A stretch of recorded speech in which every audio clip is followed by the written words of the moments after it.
everybody, welcome to my channel.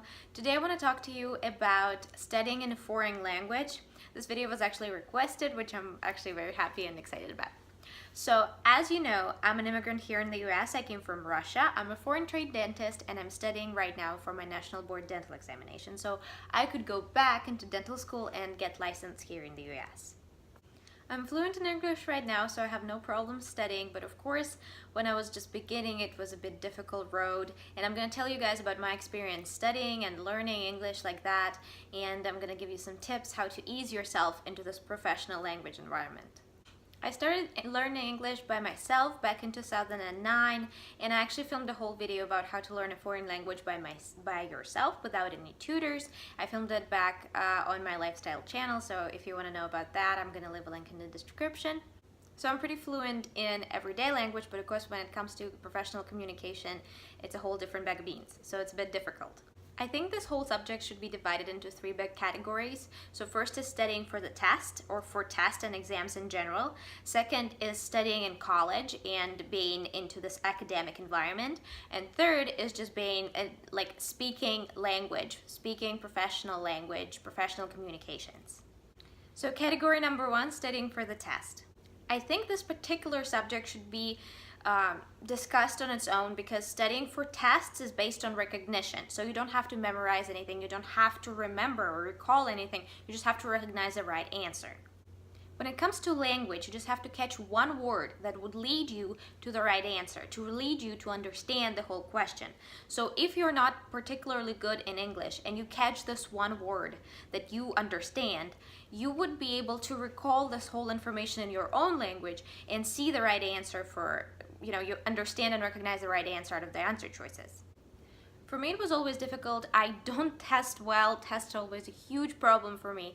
So especially when it's better when the questions are broader, so they use easier language. It's easier for me to understand because it's more like everyday language. But when the question is more specific about specific anatomical part or a specific disease and I don't know the word, it's become a very big problem.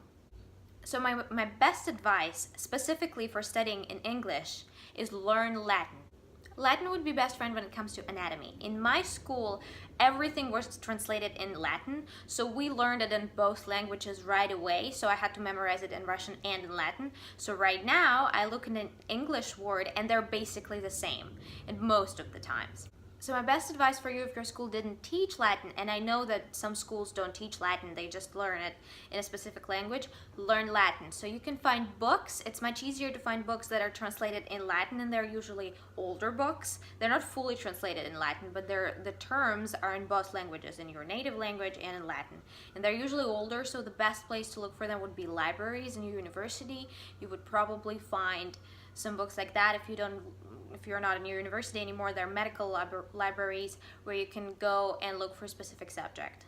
So after you learn Latin and after you closely tie this specific term to the Latin word, it's going to be no problem to understand and recognize it in English because most of the time anatomical terms are the same.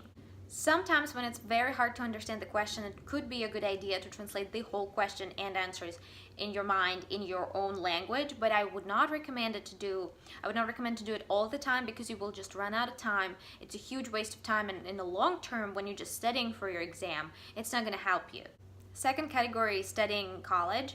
So I've never actually studied in college in America, but I did take a class online. I studied organic chemistry, and it did include lectures, chats, communications, essays, all of that. So I feel like I kind of understand the environment of how would it go if you're actually were in this academic setting. So first of all, remember how I said it wasn't a good idea to translate the whole thing into your own language back when you were studying for the test. When you're in class, it's the best advice you can get because when you have a little extra time and you really need to understand the material, you will not fully learn it if you don't fully understand it. So translate as much as you need, translate as much as you can, make sure that you fully understand what you're reading. Luckily in America, most of the exams come in test form, so again, there's going to be a recognition pattern. In Russia, we usually had verbal exams, so you had to memorize a whole bunch of information and then say it out loud. it's not a case here, so you don't have to talk to people. But another thing that Americans love are essays. And essays were the most difficult part for me, and they're still the most difficult part for me now. Because it's very hard to put your thoughts together, not just on a specific subject, which you're just learning, which you're supposed to be not professional in. And another part is grammar, and they really require perfect grammar for that. So always a good advice when you're studying, when you're writing an essay, give a native to read it and translate it, and check it for spelling for you. And there's an app called Grammarly that will spell check the whole thing for you and show you the most common mistakes. So when it comes to professional communication, the hardest thing for me is to know all the terms. Of course, I don't know all the words, and when I talk to other doctors, it can become a problem. But here again, Latin would be your best friend. So when I speak to a person about medicine, and he's usually a doctor, so I would say a word, the term that I don't know, and the word that I'm stuck on in Latin, and most of the time it would be the same as it is in English, or it will not be the same, but the person usually understands Latin somehow and met the term before, so he will translate this for me. And never be afraid of making a mistake like that. Never be afraid of not knowing something, because speaking English is a huge thing. Speaking a foreign language is a huge thing. But not only you're speaking a foreign language, you're speaking a medical language. And trust me, not everybody can do that. So there is nothing to be afraid of. There's nothing to be ashamed of. You're doing an amazing job. So never be afraid to make a mistake. So another hard thing when you're communicating with other people is knowing the terms or sayings that are specific for America, and other languages they translate it differently. For example, root canal here is just endodontics in Russia, or nerve block is just anesthesia. So sometimes you have to, it comes to experience when you hear the specific sayings and you realize what they mean. So for that, if you want to practice your speech like that, I would highly recommend Duolingual medical books, and they do exist actually. I have an obstetrics book that is translated in both Russian and English. They are not the whole book is translated, but some terms, which makes it easy to understand. So this is the book that was created in collaboration between my university and some American medical college. This is why it's in both languages. I found it on my university's website. Also, these books are very hard to come by, so the better thing would be look for articles, and there are plenty of articles that are translated in both your language and in English language, because most of the time they need to be translated. It's required to translate your article in English. And a good place to look for those things would be on your university website or in your university library. Another thing that I find very difficult is those shortenings, like, abbreviations. American loves shortening all the names into 3 letters or 2 letters, so like TMJ or MS, and it's very difficult to understand for a foreigner when you read just a huge text and there are just these letters, and there's no better way to really understand them. Only thing you can do is just Google it. And what I do, I copy all the terms like that I need into a Word document, and it alphabetizes it for me. And I come back to it as many times as I need until I actually memorize and remember what it means. Another thing that is very tough for me is medications. So obviously brand names in America are different than in other countries, and especially European drugs vary very differently from American market. And of course I don't know the drugs names. And it's very difficult for me to understand when they name a drug to me when I'm talking to like a dentist and he's doing some kind of procedure and he names the drug that he's using. I don't know what it is. And so the good way to kind of to understand that and to learn that, I found these flashcards for nurses. Actually, there's this nurse professional exam for nurses, and they also have to know a lot of pharmacology.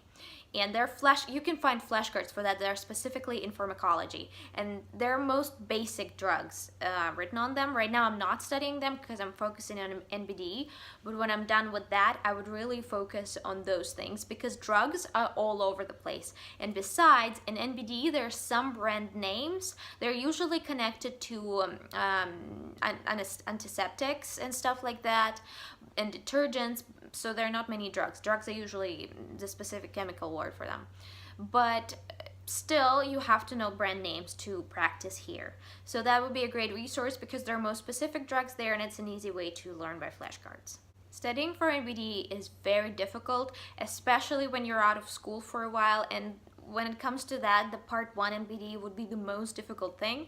Even I'm not a long time out of school. I just graduated this summer, but I still don't remember what I studied in my freshman year because that was 5 years ago. And this part 1 is really the most difficult thing. And add up the foreign language part, and it's going to be just turning up into a huge problem. So if you're in the same boat as I am, if you're a foreign trained dentist, leave a comment, tell me what country you're from, tell me what difficulties you have with your exam.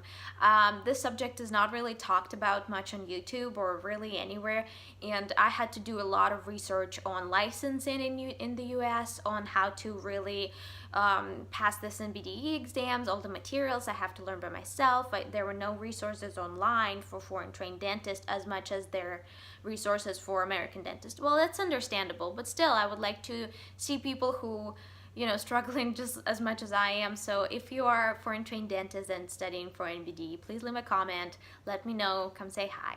So this is it for today's video. I hope you enjoyed it, and bye, have a good day.